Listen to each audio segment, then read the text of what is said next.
Haleluya, puji Tuhan. Selamat siang, selamat sore Bapak Ibu Saudara sekalian. Sukacita selalu ada buat kita. Dan kita akan baca di dalam surat Paulus kepada jemaat di Roma. Sekarang pasal 15 Saudara. Dalam perikop dari Lembaga Alkitab Indonesia menulis orang yang lemah dan orang yang kuat. Nah, kita perhatikan ayat yang pertama pasal 15. Kita yang kuat wajib menanggung kelemahan orang yang tidak kuat, dan jangan kita mencari kesenangan kita sendiri. Setiap orang di antara kita harus mencari kesenangan sesama kita demi kebaikannya untuk membangunnya. Karena Kristus juga tidak mencari kesenangannya sendiri. Tetapi seperti ada tertulis, kata-kata cercaan mereka yang mencerca engkau telah mengenai aku. Saudara, kita tidak terlalu tahu siapa sih yang lemah, tetapi kita mau menguatkan diri kita. Kalau kita merasa kita lemah, ya kuatkan diri kita, saudara. Dan lebih baik jadi orang yang kuat, kan? Punya iman yang kuat. Kita juga tidak menghakimi saudara kita, ya. Dari keadaan-keadaan itu menunjukkan bahwa kita kuat. Nah, kalau kita kuat, kita wajib menanggung. Jadi seperti ada tanggungan kita, ada beban kita untuk mereka yang lemah. Ya. Dalam hal apa? Iman juga mereka lemah. Kita menuntun mereka, kita membawa mereka kepada Tuhan. Ya, saudara ya. Ada orang yang pelit atau orang yang tidak mau berbagi, beda dengan orang yang dia tanya Tuhan. Jadi walaupun berbagi, tetapi berbagi yang wise gitu ya, dalam arti tidak merusak hubungan orang itu dengan Tuhan. Kadang-kala kita mau menanggung orang lemah, tapi orang lemah itu ketergantungan pada kita, itu salah.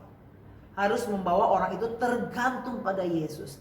Saat ini pun saya selalu mau mengajak saudara untuk punya iman yang kuat, menarik orang datang bukan pada dirimu untuk mengandalkan engkau dan engkau dikultuskan, atau saya mengkultuskan diri karena saudara yang maunya dengan saya. Ya nggak mungkin begitu ya. Tetapi bawa kepada Tuhan. Dibandingkan dengan Tuhan, ya terbatas. Ya, pria, wanita, anak-anak, orang dewasa, hati-hati kalau engkau sudah tergantung pada seseorang karena dia kuat, dan akhirnya saudara lebih tergantung pada dia, bukan tergantung pada Tuhan. Engkau cari Tuhan. Memang kalau saya gembala sidang, jemaat cari saya.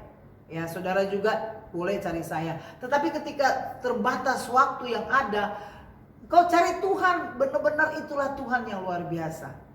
Saya juga akan memberitahu Tuhan pada saudara, menguatkan saudara. Tetapi saya yakin saudara dan saya bisa membedakan mana nih ketergantungan pada orang dan justru meminta tolong pada orang, iya, tapi bukan tergantung pada orang.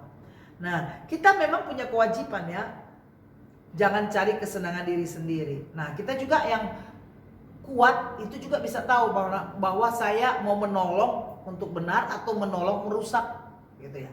Nah, kita wajib menanggung yang lemah, dan dikatakan setiap orang di antara kita harus mencari kesenangan sesama kita. Jadi kalau memang orang itu senang karena kita berlaku baik, ya puji Tuhan kan. Kalau orang senang justru kita melakukan kejahatan, nah itu berbahaya ya saudara ya. Harusnya kalau kita memberitahu Yesus, kita membawa dia kepada kebenaran dan dia senang, nah itu luar biasa, berkat di sorga dan berkat di dunia ya. Yesus sendiri memberi contoh bahwa dia cari kepentingan orang lain. Nah, Yesus tahu mana yang dia harus lakukan untuk berkorban demi kepentingan orang banyak, saudara. Bahkan ada yang lebih jelas lagi, kata-kata cercaan mereka mencerca Yesus. Yesus beri contoh bahwa orang memaki-maki dia. Jadi kalau orang Kristen, hamba Tuhan dimaki-maki orang, dijatin orang, ya saya sudah berapa banyak mengalami hal demikian, saudara. Digosipin orang di belakang, dijahat-jahatin di belakang, ya orang itu yang kena penyakit. Orang itu yang ditegur Tuhan, ya salah sendiri. Kita menabur yang baik. Nah, hati-hati saudara, apalagi saudara mengusik hamba Tuhan. Hati-hati, lebih engkau tegur langsung, Ibu Pendeta Florence, saya begini loh, gak suka sama ibu karena begini-begini. Oh iya, masukkan kan.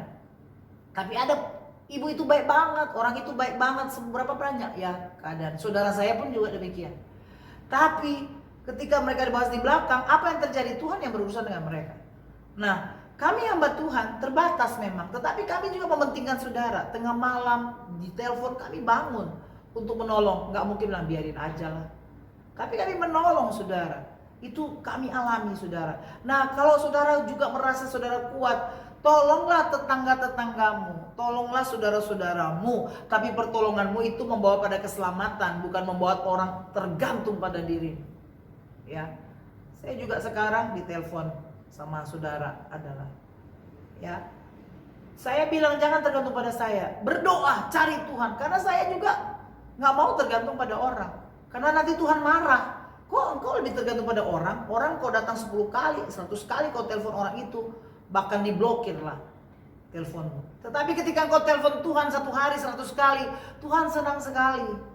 Ya, oleh sebab itu kita bawa, kita yang kuat, kita bawa orang yang lemah itu kepada Tuhan, bukan bawa kepada kita. Ya, Yesus memberi contoh yang tepat bahwa dia harus meminta kepada Bapa dalam namaku. Ya iya kan, bukan dalam nama Florence gitu ya. Tetapi kita yang kuat tetap kita doakan. Itu salah satu yang menguatkan, yaitu teguran. Salah satu yang membuat orang yang kuat mengingatkan yang lemah, yaitu membawa dia untuk kuat, tegar, mengandalkan Tuhan. Ya, jangan lemah terus. Kadang-kadang ada orang yang suka agar orang lain itu lemah terus supaya dia menolong terus dan dia menawan orang itu. Ya, itu nggak bisa. Itu Tuhan tidak suka. Oleh sebab itu kita yang kuat, kita menguatkan yang lemah.